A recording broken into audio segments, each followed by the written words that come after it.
Hello, ಶುಭೋದಯ. ಎಲ್ಲರಿಗೂ ಮಕರ ಸಂಕ್ರಾಂತಿ ಹಬ್ಬದ ಹಾರ್ದಿಕ ಶುಭಾಶಯಗಳು.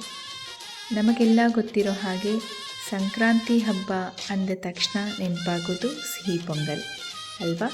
ಬನ್ನಿ ಇವತ್ತು ಸಿಹಿ ಪೊಂಗಲ್ ಮಾಡ್ತಾ ಹಬ್ಬದ ವಿಶೇಷತೆ ಬಗ್ಗೆ ಸ್ವಲ್ಪ ತಿಳ್ಕೊಂಬರೋಣ.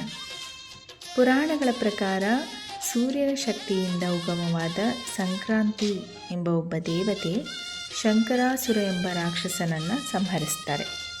ಆದ್ದರಿಂದ ಈ ದಿನವನ್ನು ಸಂಕ್ರಾಂತಿ ಎಂದು ಆಚರಿಸಲಾಗುತ್ತದೆ ಎಂದು ಪುರಾಣಗಳು ಹೇಳುತ್ತೆ.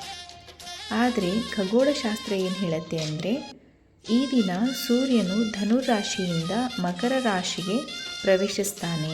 ಆದ್ದರಿಂದ ಈ ದಿನವನ್ನು ಮಕರ ಸಂಕ್ರಾಂತಿ ಎಂದು ಆಚರಿಸಲಾಗುತ್ತದೆ ಎಂದು ಹೇಳ್ತಾರೆ. ಏನೇ ಇರಲಿ, ಇದು ವರ್ಷದ ಮೊದಲ ಹಬ್ಬ, ಒಂದು ಸುಗ್ಗಿಯ ಹಬ್ಬ.